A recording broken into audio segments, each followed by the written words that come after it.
और जब शत्रु ललकारे रणभूमि में, जब शत्रु ललकारे रणभूमि में, तब तुरंत काम में आता है, अभिवादन काम में नहीं आते। ये है मोदी जी का जलवा।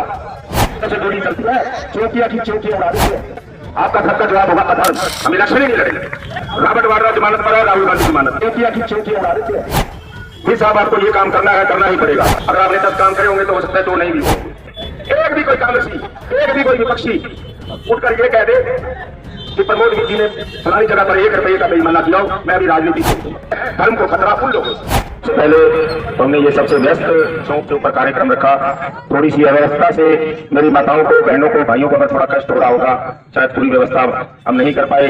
मैं हाथ जोड़कर आपके चरणों में नम्र निवेदन कर क्षमा चाहता हूँ। थोड़ी सी देर का प्रोग्राम है, अगर आपको कोई तकलीफ हुई। 3-10 सालों में 2014 से हमारे मोदी साहब आए, उसके बाद और आज तक क्या फर्क महसूस हुआ? हमारे पड़ोस में एक फौजी रहते हैं, सैनिक हैं, उनकी बॉर्डर पे ड्यूटी हुआ करती थी।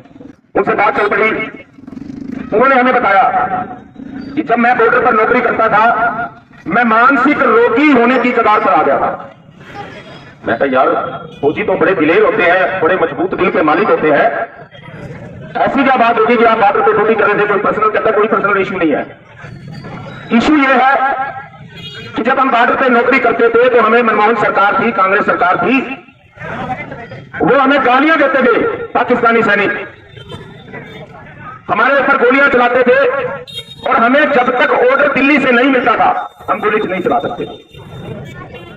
कश्मीरी युवक हमें मां बहन की गालियां देते थे, हमें उकसाते थे, और हमें अधिकार नहीं था कि हम उनके ऊपर एक उंगली भी उठा सके। हमारे पास राइफल, बंदूक, गोला बारूद सब कुछ होते हुए भी हमें वो इतना टॉर्चर करते थे, इतने अपशब्द कहते थे कि हमारा दिमाग भरना जाता था, इतना हमारे अंदर गुस्सा होता था। लेकिन हम उस गुस्से को निकाल नहीं सकते थे, हम सामने वाले को किसी को कुछ कह नहीं सकते थे। उसके बाद जब मोदी सरकार आई, पहला काम उन्होंने सबसे काम ये किया, मोदी सरकार ने कहा कि अगर वो तुम्हें हमारे ऊपर 1 गोली चलाते हैं, 1000 गोली चलाकर 1 सिर के बदले 10 सिर लाकर उसके बाद मुझे फोन करना, उससे पहले मुझे फोन नहीं करता। ये फर्क है।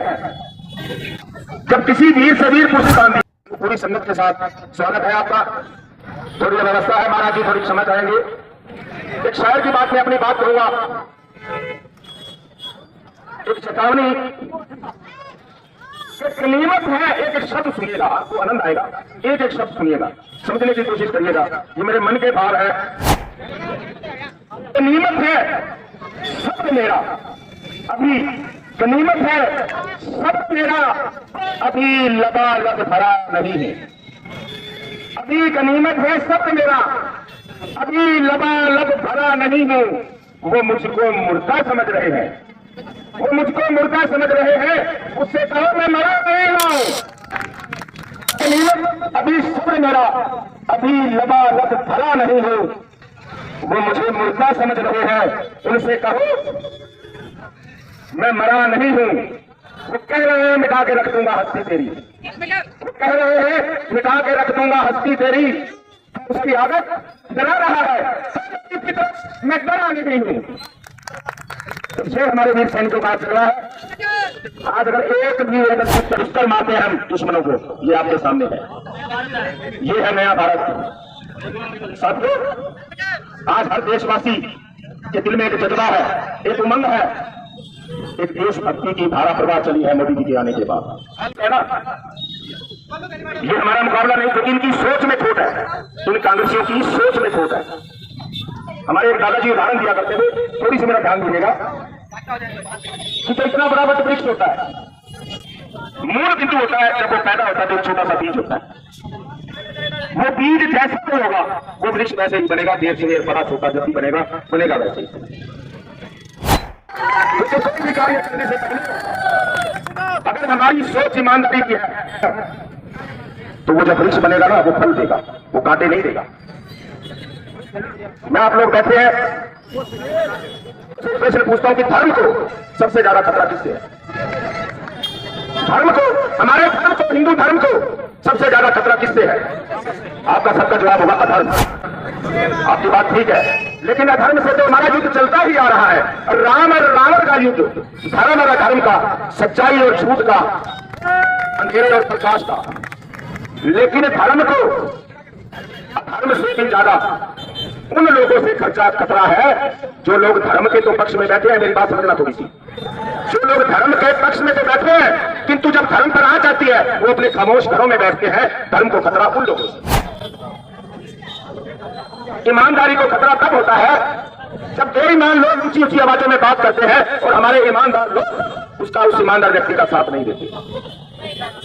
यहां कितने लोग बैठे हैं, 5 साल प्रमोद जी ने यहां मिल रहे हैं। मैं कहता हूं किसी का काम हुआ होगा, नहीं हुआ होगा, 10 काम करे होंगे। अगर आपने 10 काम करे होंगे तो हो सकता है 2 नहीं भी होंगे। एक भी व्यक्ति, एक भी कोई कांग्रेसी, एक भी कोई विपक्षी उठकर ये कह दे कि प्रमोद जी ने फलानी जगह पर 1 रुपये का बेईमाना किया हो, मैं अभी राजनीति छोड़ दूं, हम इलेक्शन ही नहीं लड़ेंगे।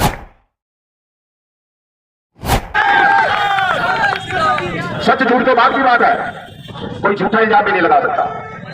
दूसरी तरफ हमारे हुड्डा साहब पर है, सोनिया गांधी जमानत पर है, रॉबर्ट वाड्रा जमानत पर है, राहुल गांधी जमानत पर है। तो ईमानदारी किसी से छुपी नहीं होती। उनके पास लक्ष्मी की इतनी कृपा है, इतने धनाढ्य व्यक्ति हैं कि वो अपना जीवन बड़े आराम से लग्जरी बिता सकते थे। लेकिन उन्होंने कहा, मेरी कई बार चर्चा होती थी, मेरा भाई साहब आप इतना आपके पास कृपा है लक्ष्मी जी की, आपका इतना अंपायर है, बिजनेस अंपायर है, आप कहां चक्रों में पड़ गए। अगर पंकज जी, मेरे दिल में तमन्ना है कि 5 बार मेरे पिताजी इस शहर की सेवा करी है, 25 साल विधायक रहे हैं, मेरे भी दिल में तमन्ना है कि मैं शहर की सेवा करूं। मुझे धन का कोई लालच नहीं, मुझे पद प्रतिष्ठा का कोई लालच नहीं, मुझे कोई चौधर की जरूरत नहीं, पर मैं पानीपत की जनता का कर्ज चुकाना चाहता हूं। जो मेरे पास पानीपत की लेबर काम कर रही है, मैं उनका कर्ज चुकाना चाहता हूं। वो एक ऐसे सफर पे निकले कि जिस सफर में सुख नहीं है। आधी रात को भी कोई उठा देता है, दिन में भी कोई पकड़ लेता है, साहब मेरा काम नहीं हुआ, ये साहब आपको यहां आना है, ये साहब आपको ये काम करना है, करना ही पड़ेगा। तो वो एक ऐसे सफर पे मिले लगे हैं जिसपे कोई सुख नहीं है। लेकिन वो जब कहते हैं कि जब मैं इन कांग्रेसियों को देखता हूं, इनके भ्रष्टाचार के युग को देखता हूं, तो मुझे डर लगता है कि कोई इस पानीपत के ऊपर कोई गलत व्यक्ति राज करने ना आ जाए। इसलिए मैं इस चुनावी बिगुल में, इस चुनावी रण में कूदा हूं। किसी शायर ने कहा है कि सफर में सुख के संसाधन काम नहीं आते, कि सफर में सुख के संसाधन काम नहीं आते, बदन तपाना पड़ता है तब सावन काम नहीं आते, काम नहीं आते, बदल तपाना पड़ता है तब सावन काम नहीं आते। और जब शत्रु ललकारे रणभूमि में, जब शत्रु ललकारे रणभूमि में, तब क्रोध काम में आता है, अभिवादन काम में नहीं आते। आज इस फतेहपुर चौक की धरा पर मैं सिर्फ आपसे गुजारिश करके अपनी वाणी को विराम दूंगा कि आने वाली 5 तारीख को आप अपनी अंतरात्मा की आवाज सुनिए, उस राम वाणी को सुनिए, उस राम राज को याद कीजिए और अपने दिमाग से, अपनी बुद्धि से निर्णय लीजिए कि हमने वोट किसको देना। जय श्री राम। क्या लोग आप चाहते हैं कि हमारी झांकियां हनुमान जी की, श्री राम की, श्री कृष्ण की इसी तरह निकलती रहे? तो दोनों हाथ उठाकर आप प्रण कीजिए कि आने वाली 5 तारीख को भारतीय जनता पार्टी को वोट देंगे।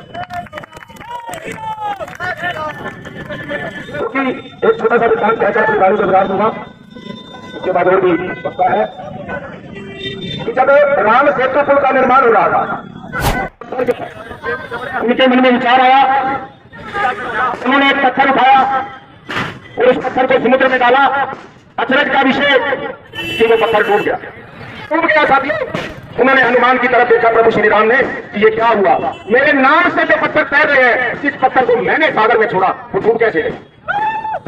तो हनुमान जी ने मुस्कुराते हुए जवाब दिया, हे प्रभु श्री राम, हे कृपा निधान, जिससे आपने ही अपने हाथों से छोड़ दिया, त्याग दिया, वो तो थोड़ा डूबेगा ही डूबेगा, वो आज भी डूबेगा, कल भी डूबेगा। तो आपने साथियों कांग्रेसियों के प्रभु श्री राम ने कब का त्याग दिया है? आपने तैरने वालों का साथ देना है, प्रभु श्री राम के पद चिन्हों पर चलने वाली पार्टी का साथ देना है। आने वाली 5 तारीख को कमल के फूल पर मोहर लगानी है। बहुत बहुत धन्यवाद, बहुत बहुत धन्यवाद।